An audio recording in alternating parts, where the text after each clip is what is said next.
혹시 방금 하려던 말이 생각나지 않아 멈칫하신 적이 있나요? 아니면 거실에 나왔는데 내가 왜 나왔는지 까맣게 잊어버려 당황하신 적은 없으신가요? 우리는 흔히 이런 건망증을 나이 탓으로 돌리곤 합니다. 하지만 여러분, 거울 속에 비친 여러분의 복부를 한번 바라봐 주세요. 늘어난 허리둘레와 자꾸만 깜빡이는 기억력, 이 두 가지가 사실은 하나의 끈으로 연결되어 있다는 사실을 알고 계셨나요? 오늘 우리가 이야기할 주제는 단순히 살을 빼는 이야기가 아닙니다.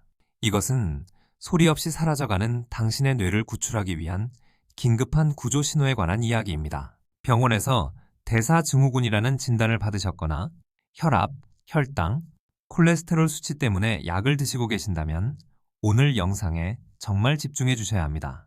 많은 분들이 대사증후군을 그저 성인병의 시작 정도로만 생각합니다. 조금 뚱뚱해도 혈압이 조금 높아도 약 먹으면 괜찮겠지 하고 안일하게 생각하죠. 하지만 의학계의 혁명가 데일 브래드슨 박사는 충격적인 진실을 밝혀냈습니다. 당신의 몸을 망가뜨리고 있는 그 대사 질환이 지금 이 순간에도 당신의 뇌세포를 서서히 하지만 확실하게 파괴하고 있다는 사실입니다. 혹시 제3의 당뇨병이라는 말을 들어보셨나요? 이것은 알츠하이머 치매를 부르는 또 다른 이름입니다. 우리가 흔히 아는 당뇨병이 혈관을 망가뜨리는 병이라면 제3의 당뇨병은 뇌가 당분을 에너지로 쓰지 못해 굶어 죽어가는 상태를 말합니다. 그리고 놀랍게도 대사증후군을 앓고 있는 여러분의 몸 상태가 바로 이 제3의 당뇨병으로 가는 고속도로 위에 있습니다. 인슐린 저항성, 높은 혈당, 내장 지방, 이 모든 것이 뇌를 공격하는 무기가 되고 있었던 것입니다. 지금부터 우리는 이 무서운 고리를 끊어낼 방법을 알아볼 겁니다. 너무 겁먹지 마세요. 제가 오늘 이 책 The End of Alzheimer 프로그램을 여러분께 소개하는 이유는 공포를 심어주기 위해서가 아닙니다. 정반대입니다. 브래드슨 박사는 말합니다. 알츠하이머는 예방할 수 있고 초기라면 되돌릴 수도 있다고요. 대사증후군을 치료하는 과정이 곧 뇌를 살리는 과정입니다. 여러분의 뱃살이 빠지면 뇌는 다시 깨어납니다. 오늘 우리는 약물 하나에 의존하는 것이 아니라 내 몸의 시스템을 완전히 리셋하는 혁명적인 프로그램을 함께 시작할 것입니다. 준비되셨나요? 브래드슨 박사는 우리 뇌 건강을 지붕에 비유합니다. 비가 새는 지붕을 상상해 보세요. 구멍이 하나라면 그 구멍만 막으면 됩니다. 우리가 흔히 먹는 약이 바로 그런 식이죠. 하나의 원인만 해결하려고 합니다. 하지만 치매와 대사증후군은 다릅니다. 지붕에 무려 36개의 구멍이 난 상태와 같습니다. 염증, 영양결핍, 독소, 수면 부족, 스트레스 등 수많은 구멍으로 비가 새고 있는데 껌 하나로 그 모든 구멍을 막을 수 있을까요? 불가능합니다. 우리는 36개의 구멍을 동시에 하나하나 꼼꼼하게 메워야 합니다. 그 36개의 구멍 중 가장 크고 치명적인 구멍, 바로 인슐린 저항성입니다. 대사증후군 환자라면 익숙한 단어죠. 우리가 밥이나 빵, 달콤한 간식을 먹으면 혈당이 치솟습니다.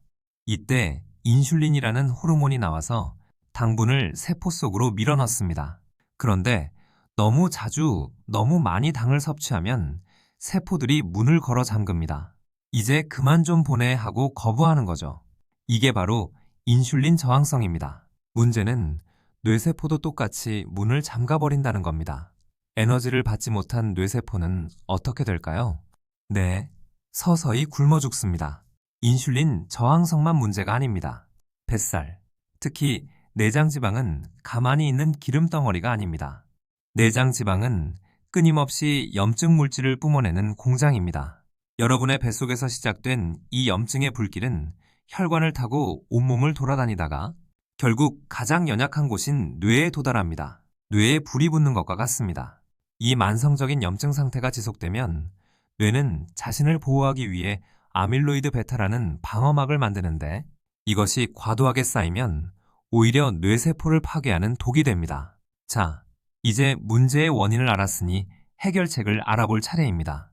브래드슨 박사가 제안하는 핵심 솔루션, 바로 케토플렉스 12-3 식단입니다. 이름이 좀 어렵게 느껴지시나요? 걱정 마세요. 아주 간단한 원리입니다. 케토는 지방을 태우는 상태를 말하고 플렉스는 유연하게 채소를 많이 먹는다는 뜻입니다. 그리고 12.3은 식사 시간을 조절하는 규칙입니다. 이 식단은 단순히 살을 빼는 다이어트가 아닙니다. 인슐린이라는 폭군에게 지배당하던 여러분의 뇌를 해방시키는 독립선언문과도 같습니다. 우리 뇌는 포도당을 주 연료로 씁니다. 하지만 앞서 말씀드렸듯 대사증후군 환자의 뇌는 포도당을 잘 쓰지 못합니다. 문이 잠겨 있으니까요. 이때 필요한 것이 바로 케톤입니다. 우리가 탄수화물 섭취를 줄이고 건강한 지방을 먹으면 우리 몸은 지방을 태워 케톤이라는 연료를 만듭니다. 케톤은 인슐린의 도움 없이도 뇌세포로 쑥쑥 들어갑니다. 마치 꽉 막힌 도로 옆에 뚫린 하이패스 차로와 같습니다. 멍하던 머리가 맑아지고 기억력이 돌아오는 기적은 바로 뇌가 케톤이라는 슈퍼연료를 만났을 때 일어납니다. 그럼 구체적으로 무엇을 먹어야 할까요? 핵심은 저탄수화물, 고지방이 아니라 적절한 단백질과 풍부한 채소, 그리고 좋은 지방입니다. 브래드슨 박사는 접시의 절반 이상을 비전분성 채소로 채우라고 말합니다. 시금치, 브로콜리, 양배추 같은 것들이죠. 그리고 올리브유, 아보카도, 견과류 같은 좋은 지방을 곁들입니다. 탄수화물, 특히 설탕과 밀가루는 뇌를 공격하는 독극물이라고 생각하셔야 합니다. 처음엔 힘들 수 있습니다. 하지만 3일만 참아보세요. 당 떨어진다는 느낌, 대신 머리가 맑아지는 놀라운 경험을 하게 될 것입니다. 무엇을 먹느냐만큼 중요한 것이 언제 먹느냐입니다. 여기서 12.3 법칙이 등장합니다. 하루 24시간 중 최소 12시간은 공복을 유지하고 잠들기 3시간 전에는 식사를 마쳐야 한다는 규칙입니다. 예를 들어 저녁 7시에 밥을 먹었다면 다음날 아침 7시까지는 물 외에 아무것도 먹지 않는 것이죠. 이 공복 시간 동안 우리 몸은 무엇을 할까요? 바로 청소를 합니다. 뇌 속에 쌓인 아밀로이드 베타 같은 쓰레기를 치우는 오토파지 시스템이 가동되는 시간입니다. 야식은 이 청소 시간을 뺏는 최악의 습관입니다. 공복 시간과 함께 반드시 지켜야 할 것이 바로 7시간 이상의 질 좋은 수면입니다. 잠은 뇌에게 있어 단순한 휴식이 아닙니다. 우리가 깊은 잠에 빠졌을 때 뇌는 낮 동안 쌓인 독소를 씻어내는 글림프 시스템을 작동시킵니다. 뇌 척수액이 뇌세포 사이를 흐르며 노폐물을 씻어내죠. 대사증후군 환자분들 중에 코골이나 수면 무호흡증 있는 분들 많으시죠? 이건 뇌가 숨을 못 쉬는 것과 같습니다. 산소가 부족하면 뇌세포는 죽습니다. 수면 무호흡증 치료는 선택이 아니라 뇌를 살리기 위한 필수 조건입니다. 식단과 수면이 준비되었다면 이제 뇌를 성장시킬 차례입니다. 바로 운동입니다. 운동을 하면 근육에서 특정 호르몬이 나와 뇌로 이동하는데 이것이 BDNF, 즉 뇌유래 신경 영양인자를 만듭니다. 쉽게 말해 뇌세포를 위한 최고급 비료입니다. 거창한 운동이 아니어도 됩니다. 하루 30분, 숨이 약간 찰 정도의 빠른 걷기만으로도 충분합니다. 걷는 동안 발바닥이 땅에 닿는 자극, 주변의 풍경, 신선한 공기, 이 모든 것이 뇌를 깨우는 신호가 됩니다. 운동은 몸의 지방을 태우는 동시에 뇌의 용량을 키웁니다. 하지만 아무리 좋은 음식을 먹고 운동을 해도 스트레스를 받으면 모든 것이 무너집니다. 스트레스를 받을 때 나오는 코르티솔 호르몬은 뇌의 기억 중추인 해마를 직접적으로 공격하여 쪼그라들게 만듭니다. 대사증후군이 있는 분들은 이미 몸이 스트레스 상태입니다. 여기에 마음의 걱정까지 더해지면 뇌는 버틸 재간이 없습니다. 하루 10분이라도 명상을 하거나 멍하니 창밖을 바라보는 시간을 가지세요. 뇌에게도 이제 안전해라고 말해주는 시간이 필요합니다. 이와는 게으름이 아니라 뇌를 위한 적극적인 치료 행위입니다. 지붕의 구멍을 막으려면 재료가 필요하겠죠. 우리 뇌도 마찬가지입니다. 현대인의 식단, 특히 가공식품 위주의 식사로는 뇌가 필요로 하는 영양소를 다 채우기 어렵습니다. 브래드슨 박사는 비타민 B, 12 비타민 D, 오메가-3, 마그네슘 등의 수치를 최적의 상태로 유지해야 한다고 강조합니다. 단순히 정상 범위에 드는 것이 아니라 뇌가 최상의 기능을 발휘할 수 있는 최적 범위를 목표로 해야 합니다. 필요하다면 의사와 상의하여 보충제를 섭취하는 것도 좋은 전략입니다. 이것은 뇌를 위한 영양보험과 같습니다. 놀라운 사실 하나 더 알려드릴까요? 여러분의 잇몸, 건강이 치매와 직결됩니다.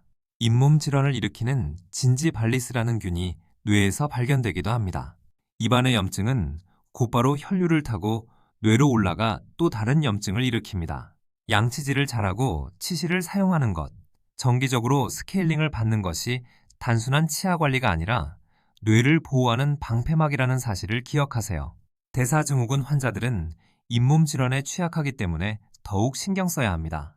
이 모든 것을 한꺼번에 다 하려니 막막하신가요? 걱정 마세요. 50대의 한 환자는 설탕 끊기 하나로 시작했습니다. 아침에 먹던 달달한 시리얼을 계란과 아보카도로 바꿨을 뿐인데 2주 만에 오후의 나른함이 사라졌습니다. 한 달 뒤에는 저녁 식사 시간을 1시간 앞당겼고 수면의 질이 좋아졌습니다. 3개월 뒤 그는 병원 검사에서 중성지방 수치가 정상으로 돌아왔고 무엇보다 아내의 생일이 언제인지 캘린더를 보지 않고도 기억해냈습니다. 작은 변화가 모여 기적을 만듭니다. 여러분, 대사증후군은 단순한 숫자의 문제가 아닙니다. 그것은 당신의 삶을 흐릿하게 만드는 짙은 안개와 같습니다. 하지만 그 안개는 영원하지 않습니다. 우리가 올바른 연료를 넣고 충분히 쉬게 하고 몸을 움직일 때 뇌는 놀라운 회복력을 보여줍니다. 나이가 들어서 그래라는 말로 포기하지 마세요. 당신의 뇌는 지금 이 순간에도 회복될 준비를 하고 있습니다. 뱃살이 들어가고 혈관이 깨끗해질 때 당신의 기억과 자아는 다시 선명하게 빛날 것입니다. 오늘부터 당장 시작해보세요. 저녁 7시 이후 금식, 내일 아침 설탕 없는 커피 한 잔, 이 작은 실천이 당신의 뇌를 구하는 첫걸음입니다. 더 자세한 정보와 식단 가이드는 데일 브래드슨 박사의 책 디 엔드 오브 알츠하이머 프로그램을 꼭 읽어보시길 권합니다.